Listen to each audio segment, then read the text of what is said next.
les voy a dar un código de acceso para que podamos ingresar a esta plataforma. Lo pueden hacer desde su móvil y va a haber una serie de preguntas. La plataforma lo que hace es que emite la pregunta, ustedes tienen un tiempo de 2 minutos para contestar la pregunta y la aplicación evalúa la rapidez y, bueno, el conocimiento que ustedes generen al contestar la pregunta. Al final, bueno, pues va a haber un premio para el primer lugar. Entonces, todos descarguen la aplicación en el móvil si no la tienen para que la vayan pues descargando. Bueno, entonces vamos a iniciar que desde el inicio de esta pandemia se han relacionado aspectos importantes con la trombosis en los pacientes que tienen este tipo de infección. Desde el inicio cobró gran relevancia e importancia porque llamó la atención de los investigadores que hacían las primeras autopsias y revelaron que los pacientes podían tener microtrombosis a nivel sistémico, pero también a nivel generalizado, y eso llamó mucho la atención, que hasta en el 62% de los pacientes podían presentar este tipo de episodios. Vamos a ver que uno de los marcadores principales que empezó a salir desde el inicio de la pandemia y que fue en boga de este tipo de, pues, de situaciones que estamos viviendo fue pues el marcado dímero D. Este fue un marcador de mal pronóstico, de severidad y mortalidad de la enfermedad y fue uno de los principales marcadores que se vio incrementado en los pacientes más graves que tenían esta infección. Vemos que aquí se manifestó un punto de corte de mayor a 1000 nanogramos mililitros, lo cual mencionaba que en estos pacientes tenían un evidente mal pronóstico y mortalidad. Sin embargo, conforme fue avanzando los meses y en el descubrimiento de estas nuevas tecnologías, también, bueno, pues vimos o se fue descubriendo que poder decir que un punto de corte aunado en unidades no era tan relevante. Se tenía que mencionar puntos de corte por encima de 2 o 3 veces, dependiendo de cada laboratorio y cada marca comercial que estemos manejando, porque recordemos que las marcas comerciales pueden ser muy diferentes, la metodología que manejemos, los calibradores pueden ser diferentes, y bueno, esto va a marcar la pauta para que nosotros podamos tener un dímero D. Y bueno, este es un tema que es por aparte, pero sí es muy importante que, bueno, mencionemos que fue uno de los marcadores de mal pronóstico. Y en este estudio, bueno, pues observamos que los pacientes que tenían un marcado incremento en esta molécula, pues tenían más riesgo de mortalidad y complicación. Hay algunos datos importantes en torno al dímero D que no quiero pasar por alto. Sabemos que, bueno, ya no se menciona como una concentración de dímero D, sino que ya se habla de punto de corte. Debido a esta variación de metodologías que existe entre laboratorios, ahora hablamos de 2 veces o 3 veces el punto de corte para poder pues enfatizar o poder hacer una localización de los pacientes de acuerdo a la severidad y optar ya sea por un seguimiento más estricto para la anticoagulación como para el seguimiento de laboratorio en este tipo de pacientes. También observamos que hay muchos estudios que salieron desde el inicio de la pandemia en los cuales pues se observa el incremento no tan solo del dímero D, sino también del tiempo de protrombina, que es una prueba que, bueno, evaluamos de manera global en el laboratorio, como ya se mencionó, en la cual, bueno, pues vamos a evaluar la vía extrínseca de la coagulación. Se observa en algunos estudios que el tiempo de protrombina pues se observa de manera incrementada en este tipo de pacientes, sobre todo en los pacientes que se encuentran en la unidad de cuidados intensivos donde tenían un incremento más marcado y, bueno, que esto también se asociaba aunado al dímero D con una mayor mortalidad. Vemos también aquí otro tipo de estudio que habla acerca de la relación del incremento de la interleucina 6 y el fibrinógeno, donde se puede observar esta relación tan estrecha. Bueno, hablamos de dos marcadores reactantes de fase aguda, en los cuales se hace un estudio para ver su relación en cuanto al incremento. Aquí observamos que el fibrinógeno y las interleucinas 6 se encuentran incrementadas en el paciente que tiene una inflamación importante. Y bueno, vamos a ver que además el incremento de la interleucina 6 es un potente activador de la síntesis del factor tisular. También observamos en otro tipo de estudios que el incremento que se pudo evaluar del fibrinógeno, del factor 8 y del factor de von Willebrand es muy importante porque observamos que hay un incremento en estas dos proteínas importantes que nos hablan de reactante de fase aguda. Y bueno, pues esto es muy importante porque vamos a ver que este tipo de pacientes van a tener un mayor riesgo protrombótico, es decir, va a haber una mayor situación en incremento de los factores procoagulantes. Sabemos que en un proceso inflamatorio tan importante va a haber pues alguna situación de riesgo protrombótico en este grupo de pacientes. No podemos dejar a un lado y olvidar a los factores de contacto, que bueno, sabemos que en este tipo de infección se van a ver incrementados y bueno, no más que nada activados por un sistema importante de prácticamente de la activación del virus. Sabemos que bueno, hay estudios que nos marcan que los factores de contacto, la vía intrínseca de la coagulación, es activada directamente ya sea por la liberación de DNA, que es liberada a través de los neutrófilos y la activación de todo este sistema inmunológico que activa directamente la fase de contacto a través del factor 12, pero bueno, también pues hay una situación importante por la cual se puede generar abruptamente esta alteración de la coagulación. Y bueno, esto generar un incremento en el riesgo trombótico. Evidentemente estamos frente a una enfermedad que produce trombosis, lo hemos visto a lo largo de los meses, desde el inicio, a lo largo de la primera ola de la pandemia, en la segunda, y ahora, bueno, vemos que en la tercera ola de la pandemia las manifestaciones clínicas han sido menores debido a la vacunación que tenemos. Sin embargo, durante la primera y la segunda ola de la pandemia, el riesgo trombótico en los pacientes graves era incrementado. Sabemos que, bueno, la trombosis está inmersa en este tipo de pandemia, en este tipo de infección, de activación de todo este mecanismo, y bueno, que desde el 26% de los pacientes ingresados en la unidad de cuidados intensivos en la primera ola de la pandemia, pues había un incremento de este tipo de trombosis. Observaron trombosis a nivel pulmonar, trombosis a nivel cerebral y trombosis a nivel cardíaco, a nivel cardiovascular. Y bueno, pues todo esto llama mucho la atención en este tipo de pandemia. Durante la primera ola, así como en la segunda, vemos que hay un incremento importante de este tipo de situaciones. Ahora, ¿qué es lo que marca mucho pues el panorama o qué es lo que marca mucho pues la tendencia a que los pacientes puedan llegar a desencadenar este tipo de eventos? Uno ya lo hemos revisado, que es el incremento de los factores procoagulantes que van a tener este tipo de pacientes, tanto factores proinflamatorios como factores procoagulantes y reactantes de fase aguda que se van a incrementar. Sin embargo, si a esto agregamos que la trombosis es multifactorial y que obedece pues a una suma de factores para llegar a desencadenar eventos trombóticos, vamos a ver que un paciente que ya es añoso, que tiene factores de riesgo agregados como comorbilidades y además esto va a tener una infección aguda por SARS-CoV-2, pues todo esto complica el escenario. Y bueno, pues vemos que el paciente con SARS-CoV-2 no nada más tiene la infección, sino que puede tener alguna otra situación de fondo, alguna otra comorbilidad, ya sea cardiovascular, pulmonar, diabetes mellitus, obesidad, entre otras situaciones, la edad propia que va a incrementar el riesgo de desarrollar eventos trombóticos y el incremento de la mortalidad. Vamos a revisar rápidamente lo que es pues la implicación de este virus y la asociación con la activación del sistema de la coagulación. Sabemos que los pacientes que tienen COVID-19 van a tener una infección prácticamente del tracto respiratorio que los va a condicionar a los pacientes más graves a un síndrome de estrés respiratorio agudo. Y bueno, sabemos que este es generalizado, es multiorgánico, es una enfermedad que afecta a muchos sistemas y órganos debido a la distribución de la enzima convertidora de angiotensina, que es el vehículo de entrada. Esto genera una microangiopatía trombótica, como se ha descrito, una coagulopatía asociada al virus, que en un inicio se denominaba coagulación intravascular diseminada, con algunas diferencias en este tipo de situaciones en el paciente, y ahora, pues bueno, sabemos que es una coagulopatía de mayor prevalencia trombótica en los pacientes, que va a ser asociada básicamente a este virus, y bueno, esto incrementa la mortalidad en los pacientes.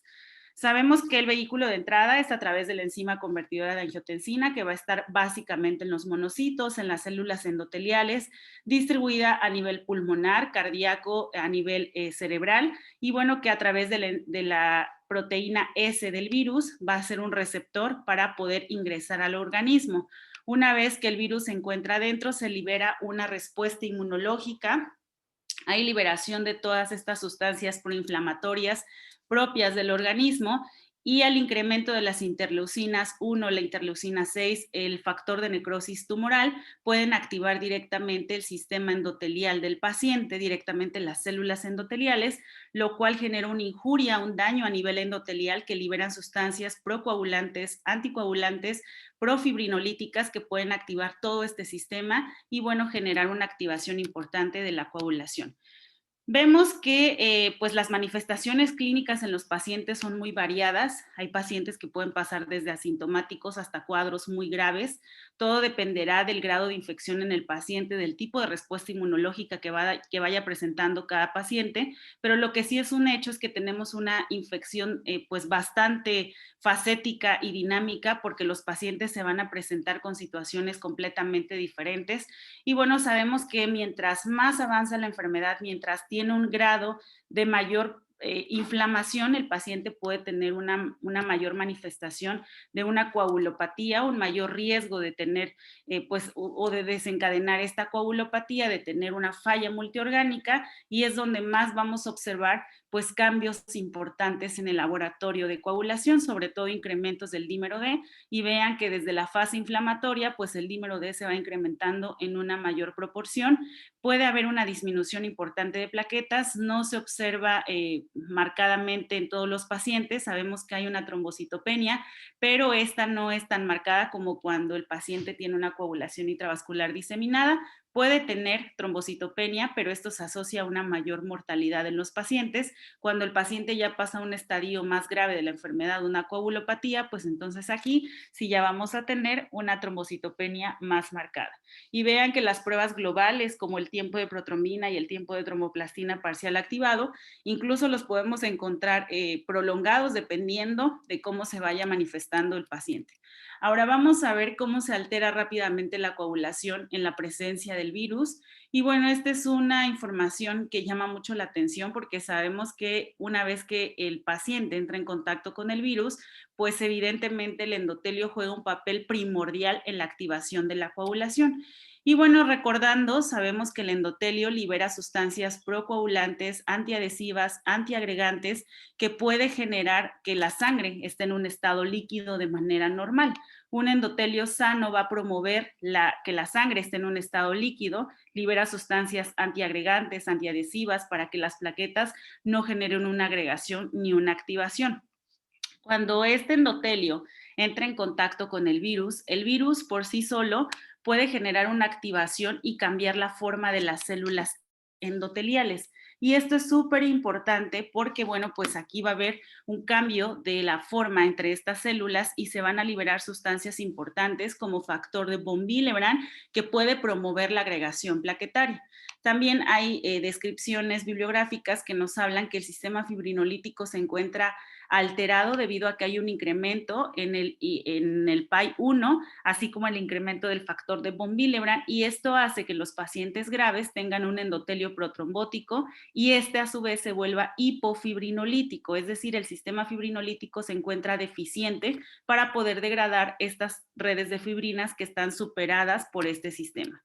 Y bueno, qué decir del sistema inmunológico que también por su lado va a activar directamente a las células endoteliales, pero también pues a los monocitos, las interleucinas y así como el incremento del fibrinógeno, como lo veíamos en un inicio, pues van a jugar pieza clave para poder activar todo este sistema. Sabemos que este virus genera una respuesta muy particular entre el sistema inmunológico y el sistema de la coagulación que se ha denominado inmunotrombosis, porque son dos sistemas que están trabajando para poder frenar la respuesta del virus.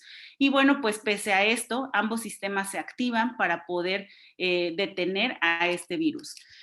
Por otro lado, una vez que los neutrófilos están activos para poder generar la activación del sistema de la coagulación de la fase de contacto, lo que les comentaba al principio, que los factores de contacto a través de la vía intrínseca son activados, Esto se debe a la netosis o a la activación de los neutrófilos. Los neutrófilos, una vez activos, generan cambios conformacionales importantes que hacen una liberación de su contenido, hacen una necroptosis, hacen cambios importantes de manera interna y liberan sustancias como DNA, histonas, elastasa, factor tisular, que pueden activar tanto a la vía intrínseca de la coagulación a través del factor 12, que es un factor de contacto que se va a activar por el cambio de cargas a través pues de diferentes situaciones conformacionales que activan directamente el factor 12.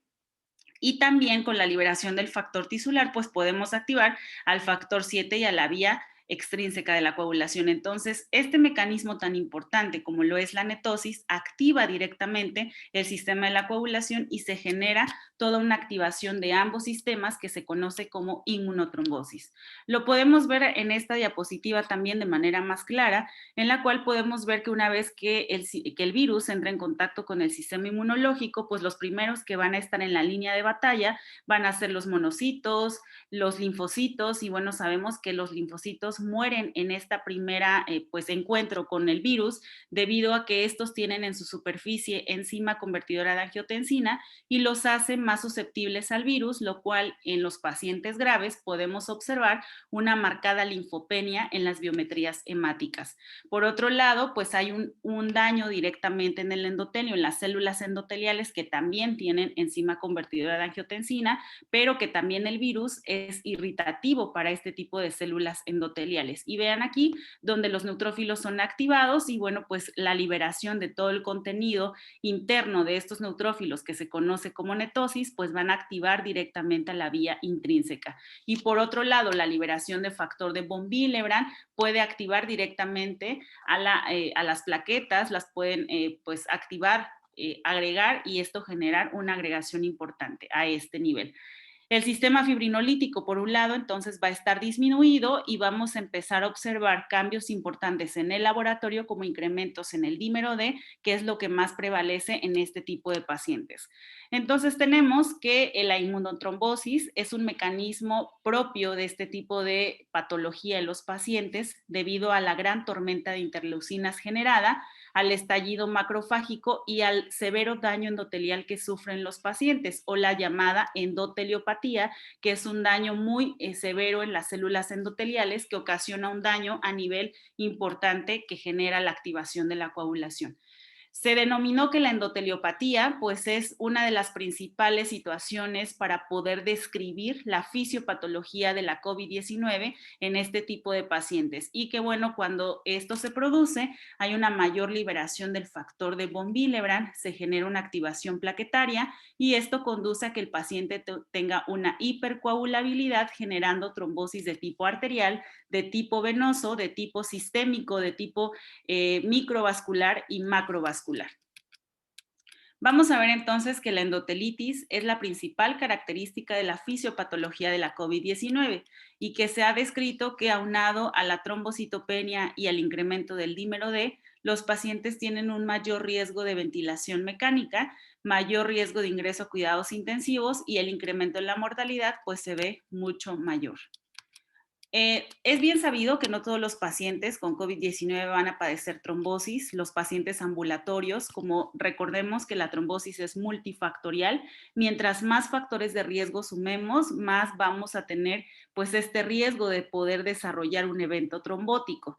Los pacientes que están hospitalizados versus los que están en casa tienen mayor riesgo los pacientes hospitalizados debido a la inmovilización, debido a la estasis venosa, a la colocación de accesos venosos centrales, que esto pueden ir dañando directamente el endotelio. El paciente está pues inmovilizado, está inconsciente, no deambula y esto genera un mayor riesgo. Si a esto sumamos que el paciente tiene factores de riesgo agregado, pues el riesgo es latente todo el tiempo de la hospitalización y pues tiene además una infección que está dañando directamente las células endoteliales, que está liberando sustancias proinflamatorias que van a activar directamente el sistema de la coagulación y que al paciente lo ponen en riesgo todo el tiempo.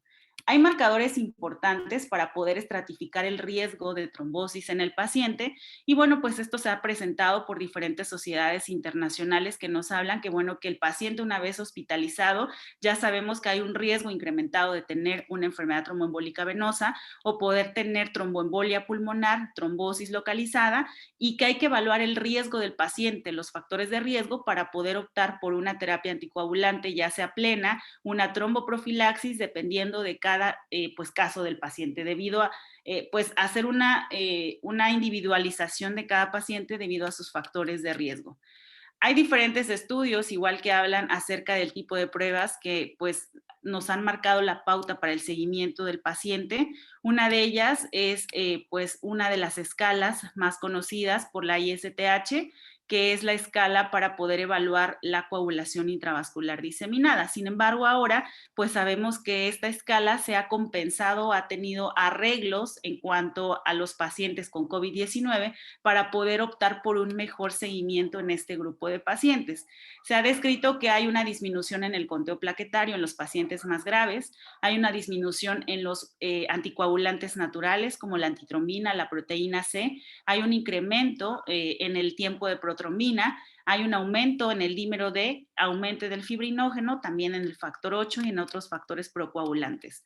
De los marcadores que ha recomendado la Sociedad Internacional de Trombosis y Hemostasia para poder hacer un adecuado monitoreo en estos pacientes, pues tenemos el dímero D, el conteo plaquetario, el fibrinógeno y el tiempo de protrombina, que son marcadores que van a poder servir para dar un seguimiento más estricto al paciente hospitalizado que tiene un alto riesgo de desarrollar un evento trombótico y poder estratificar al paciente de acuerdo a sus factores de riesgo. Y bueno, aquí tenemos la escala de la ISTH o el score compensado para pacientes con COVID-19, en el cual se maneja este conteo plaquetario dependiendo de la situación en la que el paciente se encuentre. Si el paciente tiene COVID-19, pues sumará un punto. Si el paciente tiene un conteo plaquetario superior a las 100,000 plaquetas por microlitro, sumará otro punto. Y bueno, pues la prolongación del tiempo de protrombina, la actividad de la antitrombina, que también se ha considerado, pero en algunas otras situaciones, únicamente con poder tener dímero de conteo plaquetario y fibrinógeno, así como tiempo de protrombina, serán de suma importancia para poder estratificar al paciente y, bueno, su riesgo incrementado. Y con esto poder optar por una pues terapia anticoagulante que pueda disminuir el riesgo de tener un evento trombótico en el paciente. Sabemos que bueno, la tromboprofilaxis, las guías de anticoagulación están bien descritas dependiendo de cada tipo de paciente, de acuerdo al peso del paciente y a las comorbilidades que puedan presentar. Se tiene que evaluar al paciente si presenta un factor adicional o un mayor riesgo de trombosis, aquellos pacientes que tengan incremento en la proteína C reactiva por encima de 150 miligramos litro, aquellos pacientes que tengan dímero D incrementado, ferritina incrementada, linfopenia e interleucina incrementado, pues son marcadores adicionales aunados a los factores de riesgo que pueden encaminar a dar un mejor seguimiento en la anticoagulación en el paciente. Si a esto también se tiene que evaluar el paciente con los antecedentes personales o familiares de la enfermedad, si el paciente tiene antecedentes ya sea propios o familiares de que ha tenido eventos trombóticos, pues será importante evaluar este tipo de situaciones. Si hay una trombofilia biológica conocida, una deficiencia de proteína C, antitrombina, una deficiencia de proteína S, pues será importante considerar en este grupo de pacientes, así como una cirugía reciente o si la paciente está embarazada, que sabemos es otro tema completamente diferente por la cual se tiene que tratar este grupo de pacientes y que hay incluso guías estandarizadas para este grupo de pacientes, pero bueno, sabemos que el embarazo es sumamente importante porque genera un factor de riesgo importante procoagulante. Si la paciente toma ya sea anticonceptivos o terapia hormonal sustitutiva, pues también será importante conocerlo. Aquellos pacientes que no precisan ingreso hospitalario, pero que pues tienen factores de riesgo, será importante también evaluar pues será importante evaluar sus factores de riesgo para poder saber o conocer si a este grupo de pacientes se van a ir a casa con tromboprofilaxis y pues disminuir el riesgo de tener un evento trombótico, sobre todo aquellos pacientes que tengan criterios clínicos y de laboratorio, que tengan factores de riesgo agregado, antecedentes trombóticos personales o familiares. Y bueno, aquellos pacientes que tienen bajo riesgo de no tener un evento trombótico y van a ingresar a un servicio hospitalario, pues sabemos que por el hecho de estar en un servicio hospitalario, el paciente tiene que tener una terapia tromboprofiláctica.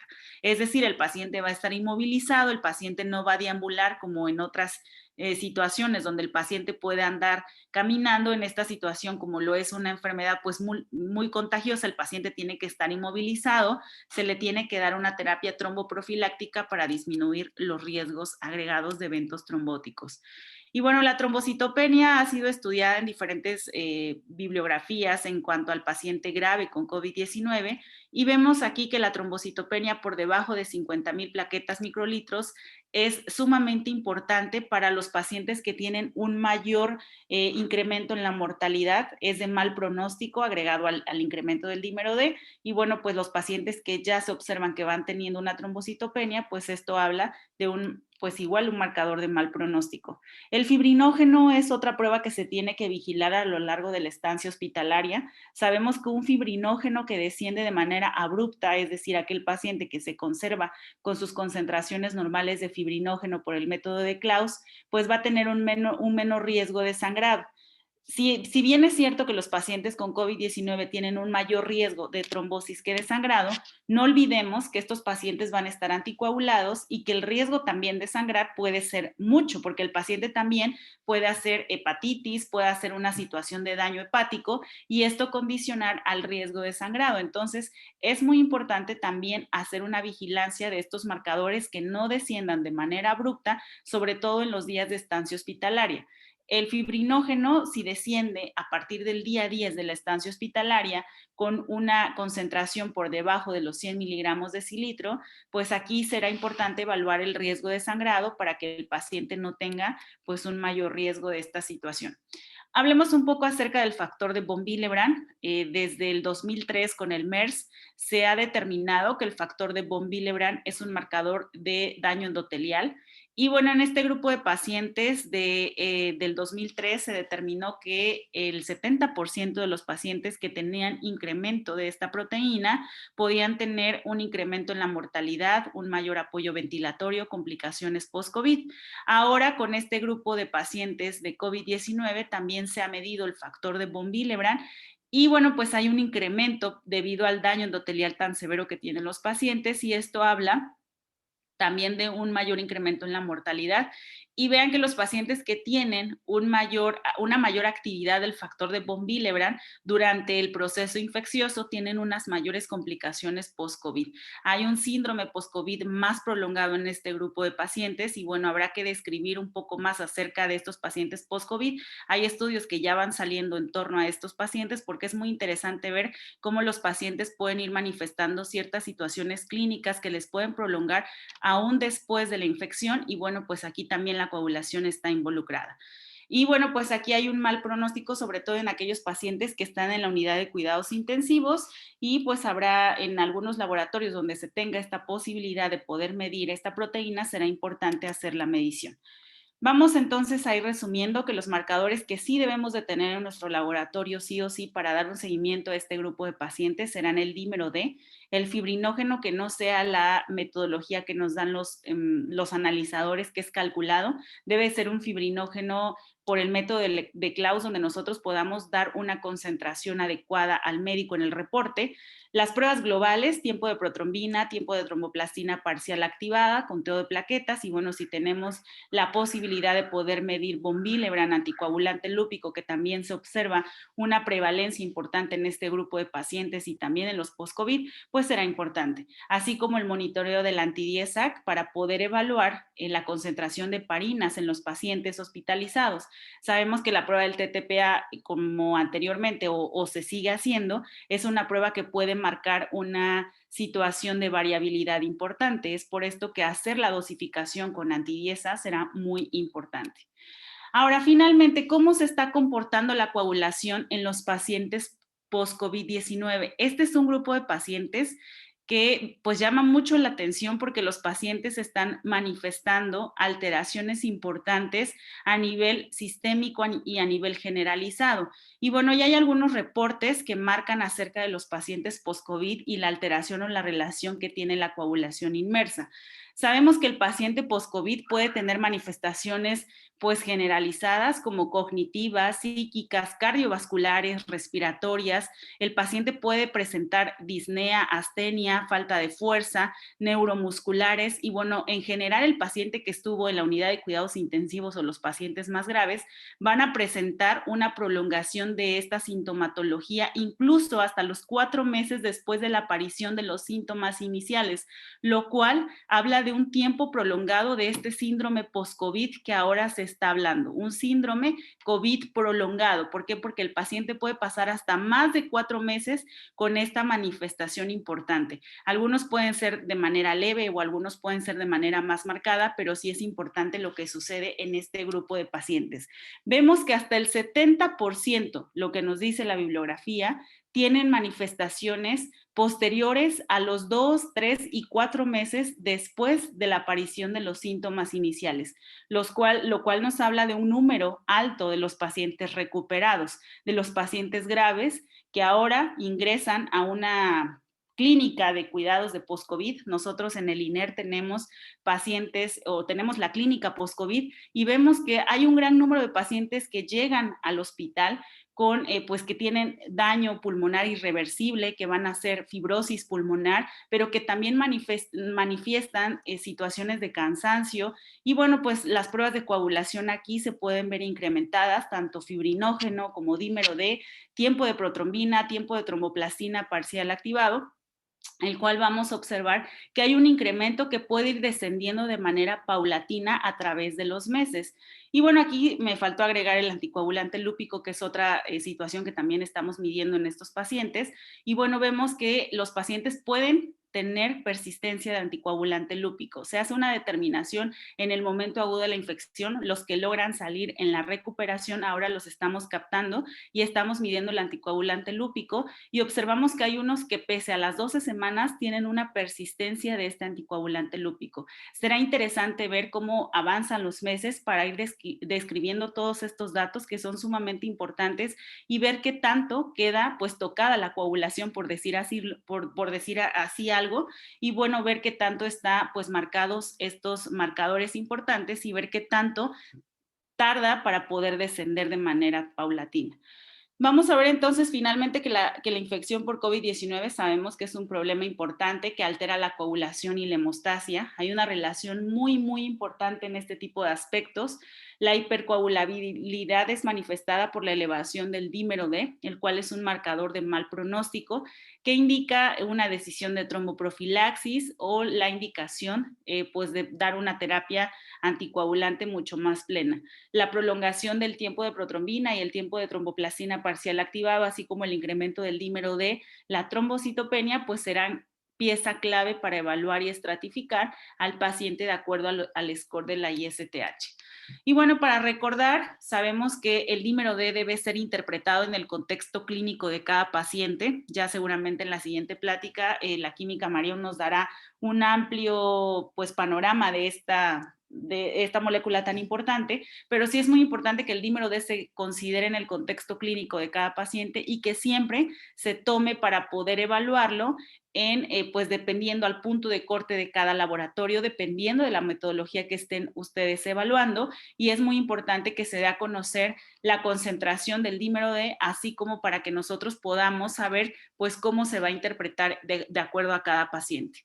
Se debe evaluar el sistema hemostático en los pacientes post-COVID-19 después de las 12 semanas agudas de la infección, porque de acuerdo a lo reportado por la bibliografía, como ya hemos visto anteriormente, son pacientes que pueden tardar hasta más de 4 meses con estas manifestaciones y bueno, seguramente, como hemos sabido en eventos trombóticos importantes donde evaluamos proteína C, proteína S y antitrombina en pacientes que no tienen COVID-19, nos es recomendado por los organismos internacionales dejar esperar que el sistema hemostático pues se regule para poder evaluar todas estas proteínas, y lo mismo está sucediendo con este grupo de pacientes. Habrá que esperar un margen de 12 semanas para poder evaluar a estos pacientes y ver qué tanto están, pues pueden hacer un decremento de estas proteínas. Se recomienda una evaluación clínica para la extensión de la anticoagulación en pacientes con infección grave y con factores de riesgo asociados. Y bueno, pues la comunicación importante que tengamos entre el clínico y el personal del laboratorio es sumamente importante para poder establecer esta red de apoyo en cuanto al seguimiento del paciente y bueno, la contribución que hacemos con todo este seguimiento de los pacientes. Les invito a que se sumen a la red del Rincón de la Hemostasia, es una página de Facebook que yo administro y bueno, pues me será de gran gusto tenerlos por allá. Y bueno, con esto vamos a ir terminando. Les voy a dejar aquí lo que es el código para que puedan accesar a lo que es la dinámica y puedan ustedes ingresar. No sé si ya lo pueden ver.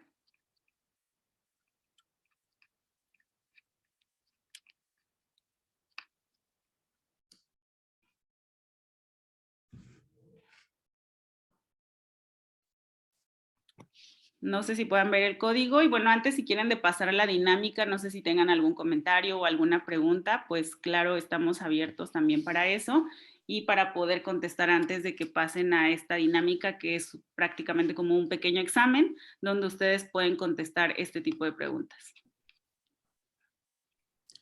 Bueno, hay una pregunta, Brenda dice, entre las 12 semanas de evaluación post-COVID, ¿no se sugiere toma de estudios de laboratorio? Bueno, sí se sugiere, realmente es un seguimiento, pero como sabemos, el paciente está en el proceso de recuperación y pues está descrito que en este periodo de tiempo, dependiendo de las manifestaciones clínicas del paciente, va a tener una alteración importante de todo este sistema. Clínicamente el paciente tiene que ser evaluado y tiene que haber un seguimiento clínico estrecho porque recordemos que el paciente puede generar trombosis incluso después de las situaciones clínicas desde los primeros, pues desde el primer inicio de la enfermedad y hay que hacer un estrecho seguimiento clínico. Se sugiere que las pruebas de coagulación o las pruebas hemostáticas para poder vigilar qué tanto han descendido, pues sea hasta que el sistema hemostático se encuentre de manera regulado, que es a partir de este tiempo.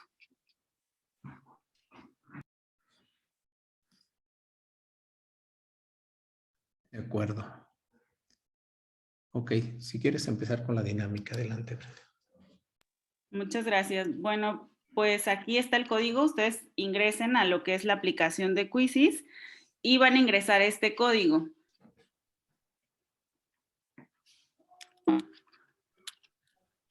No sé si ya alguien pudo ingresar.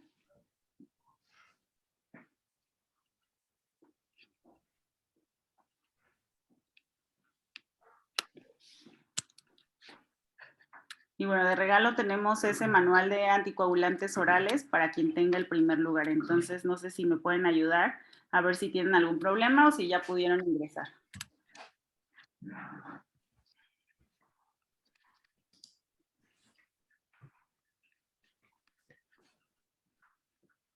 Yo estoy aquí dentro ya de la aplicación, entonces ya nada más espero que ustedes ingresen. Ese es el código que tienen que colocar y en cuanto ya estén ustedes unidos, empezamos la dinámica. Bueno, la otra pregunta es el papel de la ferritina, el seguimiento de la ferritina.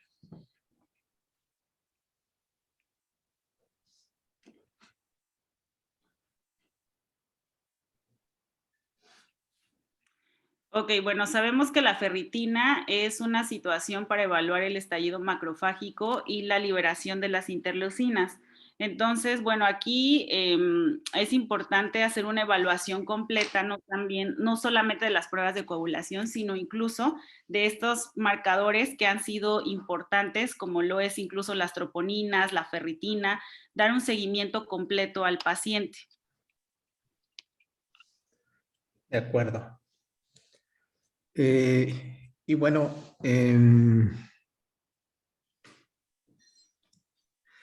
algo importante en relación a, bueno, lo que acaba de platicar la química, Brenda, bueno, este es el cuadro que vimos todos desde el origen de la pandemia y bueno, pues lo vimos, fue multipublicado, la famosa coagulopatía relacionada o asociada a COVID o también llamada CAC, coagulopatía asociada a COVID y coagulopatía intrapulmonar, en fin, perdón, era coagulopatía asociada a coronavirus, perdón.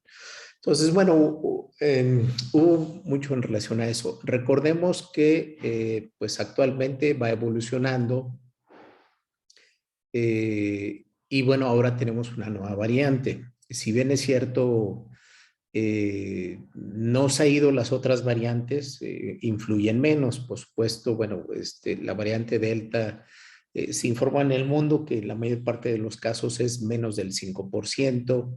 En algunos países dicen que es del 2%, 3%, sobre todo en pacientes hospitalizados, ¿no? O sea, de muchos de los pacientes que son hospitalizados, parece ser que la variante es fundamentalmente Delta en algunos, Omicron, pero pacientes que no son vacunados. Y algo importante que apenas estamos visualizando, que el comportamiento de esta variante Omicron en pacientes hospitalizados no es la misma que tiene la variante Delta. De hecho, las alteraciones que veíamos en las otras variantes no parece comportarse igual estas alteraciones. Es algo que apenas está visualizando.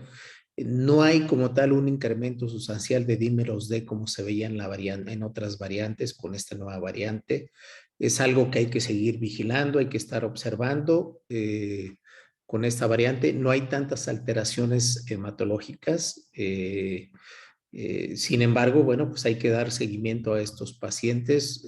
Nosotros en el Servicio de Hematología del Hospital General de México teníamos un número cada vez mayor. Al día de hoy amanecimos con, si no mal recuerdo, aproximadamente 17 pacientes con trastornos hematológicos que son COVID positivos.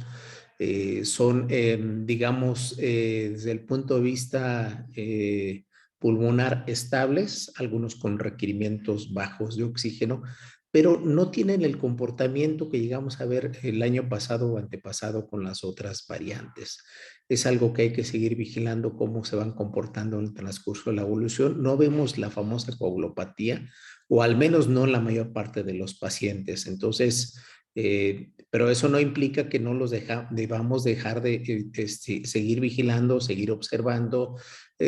Por supuesto que con base a la historia de esto, les tomamos la determinación de dímeros D, todas las pruebas de coagulación, cifra de plaquetas, seguimos sacando la relación neutrófilo-plaquetas, neutrófilo-linfocitos, la determinación de proteínas C reactiva, la determinación de ferritina, eh, eh, procalcitonina, entre otros. Seguimos monitoreando, pero bueno, no hemos visto las alteraciones que veíamos en antaño, como lo ha venido describiendo la química Brenda. Pero nuevamente enfatizo, hay que seguir haciendo el monitoreo porque son variantes que no sabemos, y si bien es cierto, muchos dicen que es el principio del fin. Bueno, pues el presidente de la OMS, de la Organización Mundial de la Salud, considera que no es tampoco el principio del fin. Entonces no sabemos qué es lo que va a pasar en relación a eso. Por eso se sigue considerando que eso debe ser un tema vital que debemos de tocar en un paciente que tenga COVID. Probablemente es la variante Omicron. Ahora pues sabemos que es más contagiosa. Tenemos muchos familiares infectados con cuadros leves. Simplemente en la medida de lo posible, con base a la evolución de ellos, pues hay que hacer una determinación de pruebas de coagulación, la citometría hemática, y con base a eso ir vigilando la evolución. Aparentemente las nuevas recomendaciones, no hay actualmente como tal un consenso en que las recomendaciones en los pacientes con Omicron deban recibir terapia profiláctica, salvo que el paciente esté hospitalizado y tenga criterios con base a la clasificación para recibir terapia profiláctica. Pero ojo, esto es algo que pues hay que estar día a día, qué dice la literatura en países que ya, sobre todo los países europeos, que llevan prácticamente casi 2 meses en esta ola de esta variante. Ok, muy bien. Bueno, pues ahí está está en pantalla lo que Brenda les comentaba. Entonces, ¿los vas a seguir tú directamente desde la aplicación, no, Brenda? Sí, una vez que estén dentro de la aplicación tienen que colocar ese código que les está aquí con número. Y bueno, yo aquí en la pantalla van a empezar a aparecer quienes se van uniendo y ya que tengamos ahí unas 10 personas, pues se inicia este cuestionario. De acuerdo. Entonces, mientras podemos pasar con la presentación de Marión. ¿Estás, Marión?